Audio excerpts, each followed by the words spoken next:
Hey, welcome to another episode of the Park Hopper Show with Paul and Jenna. And today we're going to talk about the new Genie Plus system, the annual passes that are back, and some more cool stuff like Space 220. So stay tuned for that.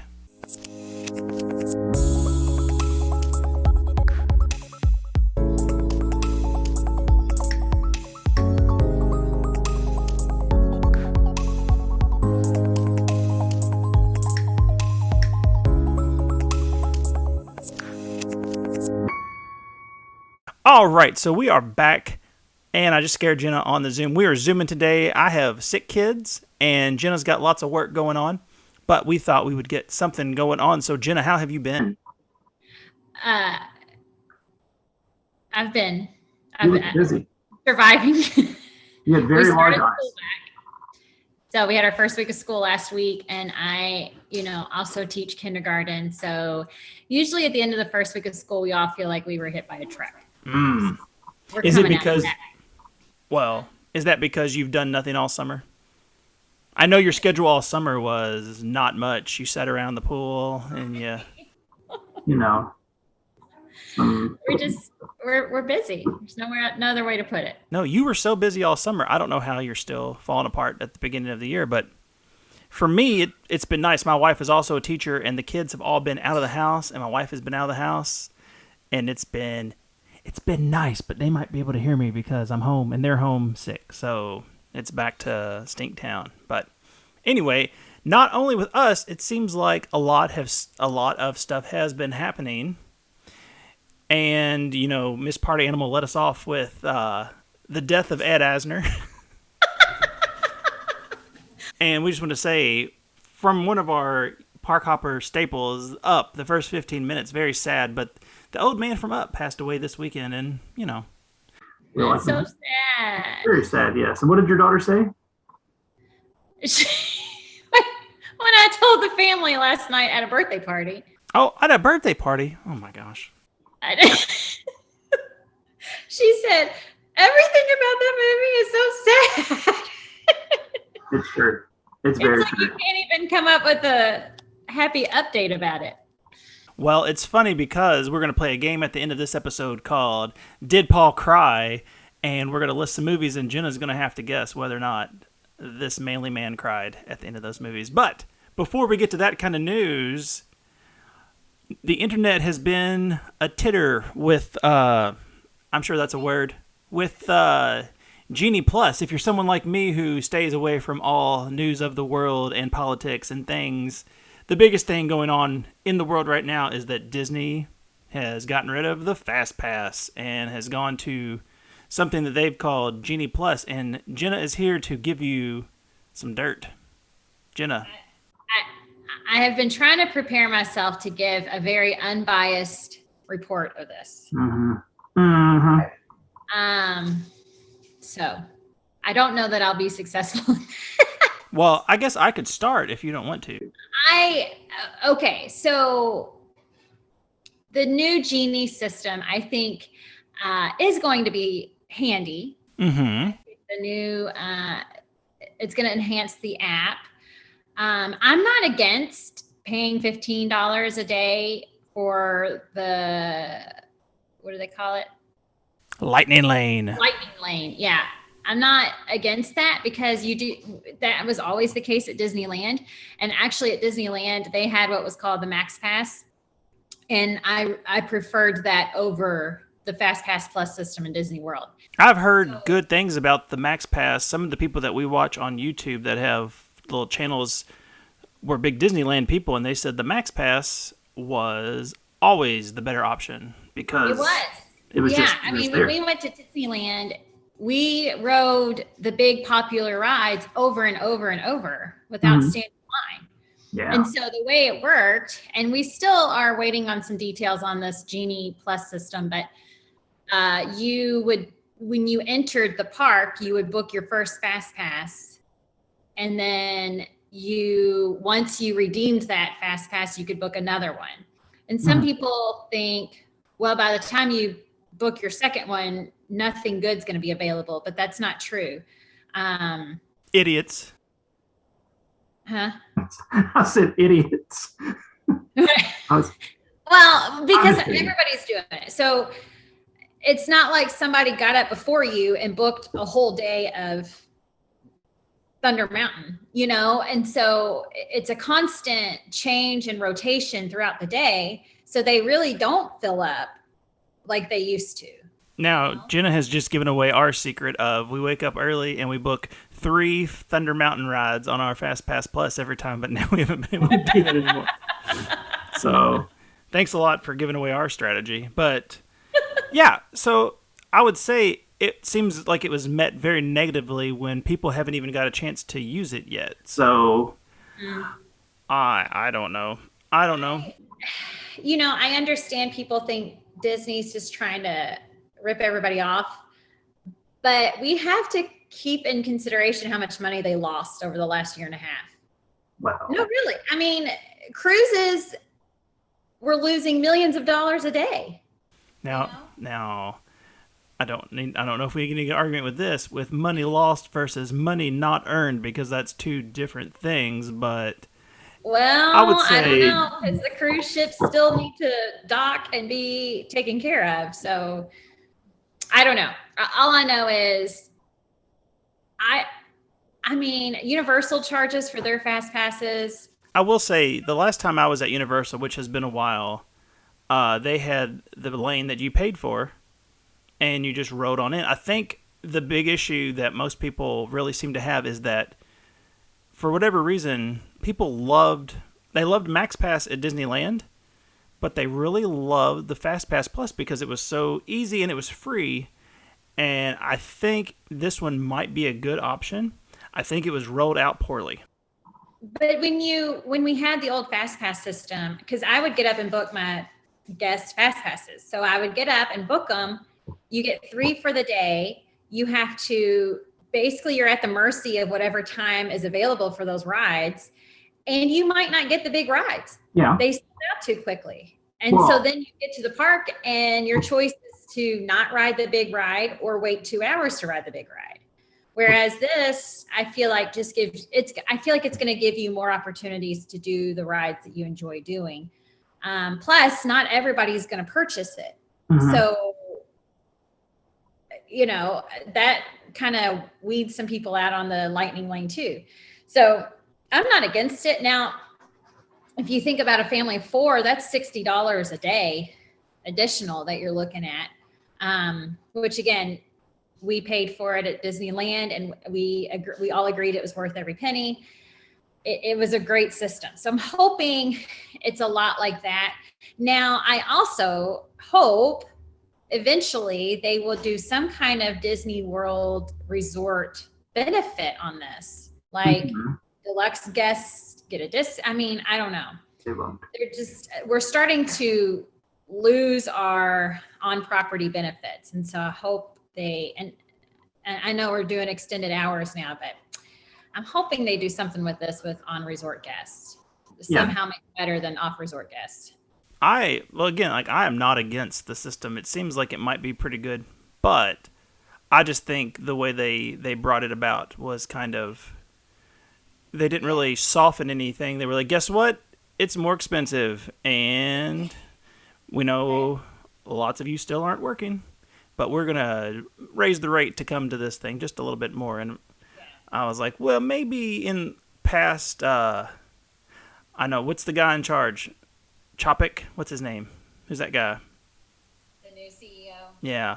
My CEO will always be Michael Eisner. Me too. He just kind of, this guy, he doesn't have a good finesse game where people are going to pay for these things because people are crazy and they pay for whatever you want to.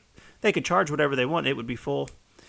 Yeah. Once it came back, it wasn't like they ever had a day where people were like, well, what are we going to do with all these empty spots at Disney World?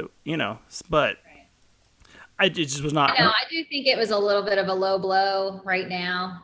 I will say also the real loser, or maybe winner in this situation, is the Litter Genie Plus, which is a cat litter device that if you type in Genie Plus in Google is the number 2 hit. So did not know it was a thing. Don't have a cat, but maybe at least right now, they're getting some bonus business. They probably will lose all of their SEO within the next month, but right now, I'm sure business is booming. So, anyway, we haven't really said what is the Genie Plus. We don't really even. If you want to tell people who haven't heard, Genie Plus is different than the Genie. Give us the Genie enhancement. So Genie Plus is where you pay $15 a day, or $20 if you're in Disneyland. It's $20. The Plus. That's the Plus. Okay. Yeah, that's an additional enhancement you can purchase. They also have. We didn't talk about this, but I'm still unclear about it. But there's also going to be an option to purchase a lightning lane for a scheduled time for one of the big rides. Like they mentioned Seven Dwarfs Mine Train and the Lightning McQueen ride. I'm still not sure what that looks like, but I guess if you just decide you want to ride that again and you can't get a Genie Plus thing for it, you can just pay to go right up to it. Okay. But what I mean, so Genie is the new part of their app that they want you on the phone. I don't love this is the being, part I don't like. Yeah. Like I said, I'm not against the Genie Plus, but this part I'm not a fan of, if I'm honest. For one, that's my job. Oh, hey. It is planning somebody's itinerary. I mean, I sit with them over coffee before their trip and plan out their whole day based on what characters they want to see, where they want to eat, all those things. But Jenna, think of all the money they lost last year. They don't need think of all the money Disney lost last year. They don't need your cut taken out too. Come on.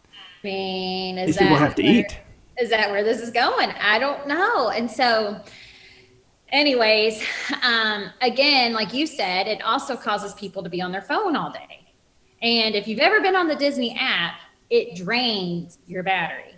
So if you're spending your entire day checking the itinerary on your phone, you're going to have to recharge your battery. Mm-hmm. Get your lightning rod. You're in Disney World, you know? Right. You should be shooting video of your feet. Why are you looking at your app? Come on. You and your dad, apparently. I only video other people's feet, and I do it very discreetly, so relax. Okay. That's super creepy. All right, so I look creepy? No, I said it's very creepy what I'm doing with my To camera. video other people's feet? That is creepy. Well, you like what you like, and I like what I like. All right. So moving on. I'm a fan of the Genie Plus. I'm not a fan yet of the Genie enhancement on the app. Mm-hmm. I just feel like, I mean, we all know robots are taking over, but there's also, I mean, to have a human sit down with you and plan the itinerary of your day, there's benefits in that, you know? So that was the oldest old woman thing you've ever said. No, we all know that robots are taking over. Like it was a done deal. We are just biding our time until we're all murdered in our sleep by our mechanical overlords. All right. Well, so there was another hot piece of goss that crossed over my path today from you, and it is something. Yeah. So, yeah, that's a big deal. I mean, we've been waiting. Disneyland put theirs out a few weeks ago, but Disney World just announced today they are bringing back their annual passes. You can purchase on September 8th. 1 week. Of course, they went up in price. Yeah, think of all the money they lost last year, Jenna. You're not going to live that down, are you? No, I mean, poor Scarlett Johansson can barely survive with her millions that she's not getting from the box office, and she's taking her bosses to court. So the least we could do is get an annual pass at a reasonable rate. Oh, yeah.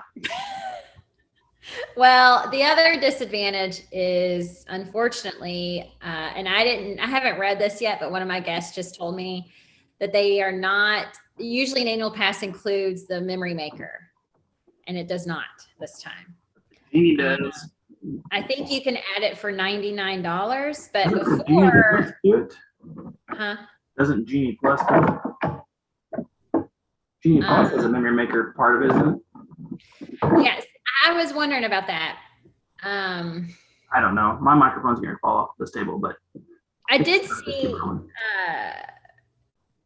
on the advertisement for the Genie app, the photo filters. Did you see that?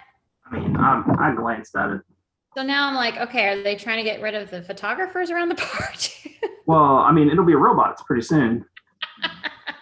So the photos will be so perfect. But the photo filters did look cute.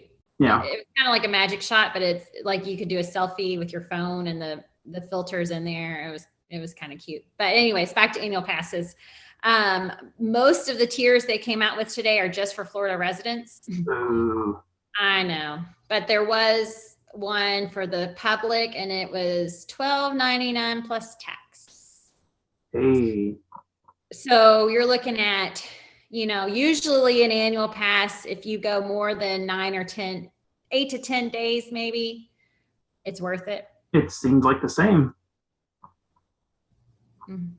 I think the price of a daily admission has gone up. So then it has, but the more days you add, like 6 days in the park is really not much more than 4 days in the park.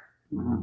7 days is like $5 more than 6 days. So the more days you have, the less it is per day. But so you can't really divide it by, I don't know. Depends on if you're doing long trips or short trips. Does that make sense? Yes, Yeah. That's fair. Okay. Well, but I have a lot of friends that have annual passes, and they do really enjoy it. They go, for weekends here or there, and you get a lot of perks and benefits with them. You get discounts on the rooms, all that stuff. Get your little sticker and your decal for your car that says, break into this car, we've got lots of money. That's what I always think when I see Mr. Orange Bird smiling at me. I'm like, this person, they get good insurance. They'll be fine. I'm more of a street rat than a sultan if we're going to do that. So. Oh, my goodness. All right. Well, what is the other big news? Something cool is coming to EPCOT. Yeah, I'm excited about this. We've been waiting and waiting and waiting. Space 220. Whoop, whoop.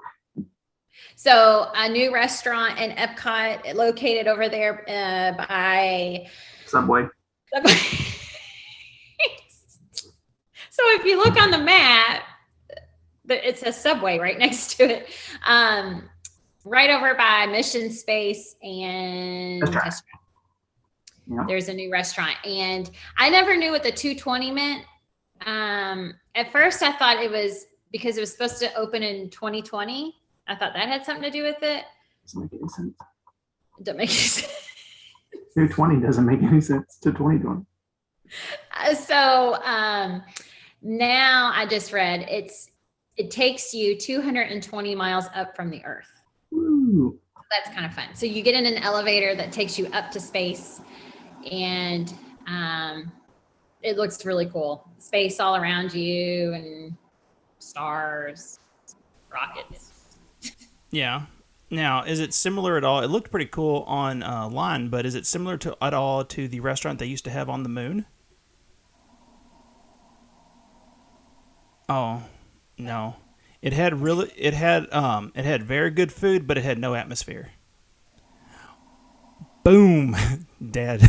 Damn, I don't have my button. We're on Zoom, but I apologize. All right. I do like that, Jeff, actually. Well, that is a lot of updates, and I'm sure more will come, and I'm sure we'll get some more of these going. But we're going to take a little break, and then we're going to come back with a fun game for Jenna. Called Yay. Did Paul Cry? Did Paul Cry? Yeah. All right.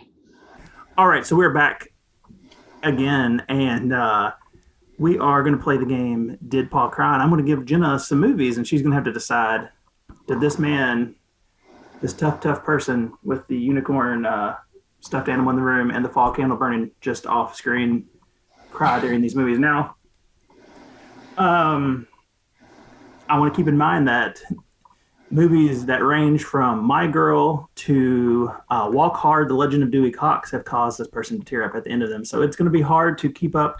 There's no rhyme or reason to what makes me sad at the end of a movie. I hope it's movies I know.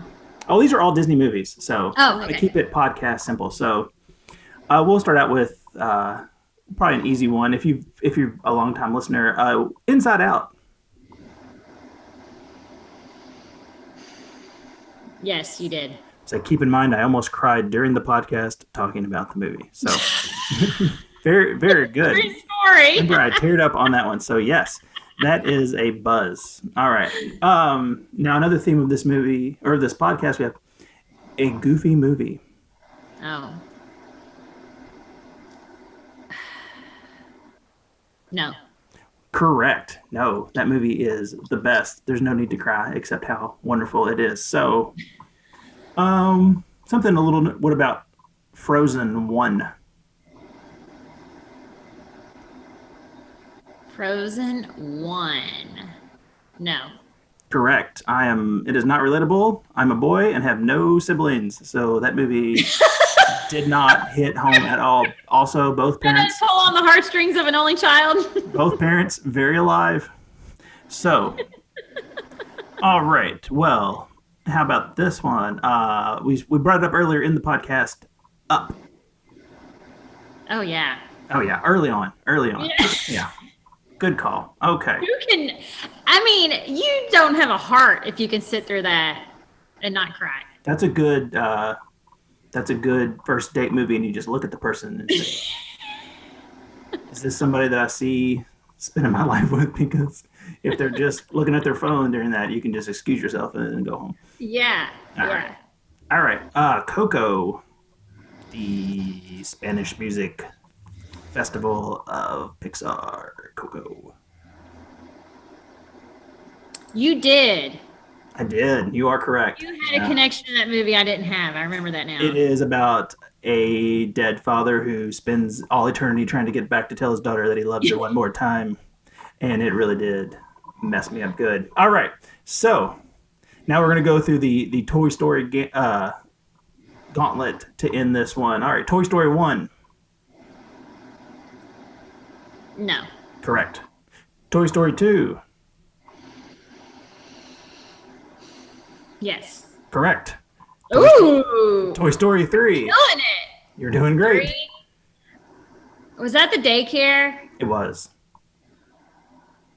No. Oh, you were so close. Right? Oh, I thought the ending ruined it for you. Oh, well, the pre-ending where they're holding hands and decided to die and burn together. Right Me and Addie were sobbing uncontrollably. Oh, gosh. And then we're like, oh, how are we going to fix this? Spoiler alert. Turn it off if you haven't seen Toy Story 3. The aliens, because who else? Just for no reason. But it's fine.